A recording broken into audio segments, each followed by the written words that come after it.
Lors de la conférence destinée à organiser la présente séance du Conseil de Paris, nous avons entendu les arguments de l'exécutif quant aux dispositions spécifiques encadrant la tenue des débats en cette période particulière.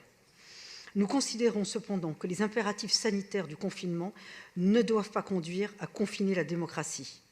En généralisant l'usage du débat organisé par commission, le mode de fonctionnement retenu implique en effet une réduction conséquente du temps de parole de nombreux conseillers de Paris. Il limite également leur présence physique en séance. Par l'intermédiaire de Catherine Dumas, nous avons proposé des aménagements qui, pour certains, ont été retenus. D'ailleurs, je salue la compréhension de Patrick Bloch à cet égard.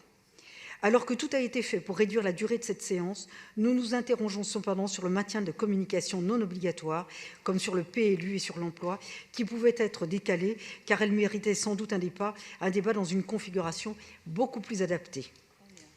Par ailleurs, je sais que tous les groupes, y compris dans votre majorité, n'ont pu voir leur demande satisfaite quant au déroulé de cette séance. Il est regrettable que nous ne soyons pas parvenus à un consensus et nous devons en tenir compte. Aussi, dès à présent, je tiens à vous dire qu'il nous semble impossible que la solution retenue de manière temporaire pour ce Conseil soit reconduite lors de notre séance de décembre, si le confinement devait être étendu. En effet, le Conseil de décembre, traditionnellement consacré au budget, marque un moment important de notre démocratie locale, mais aussi un moment important pour les Parisiens.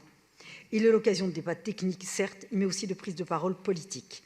La présence des élus, comme leur temps de parole, ne pourra donc se réduire de manière aussi drastique. J'appelle donc l'exécutif à prendre par anticipation toutes les dispositions nécessaires en vue de revenir au système classique des inscriptions et au débat présentiel.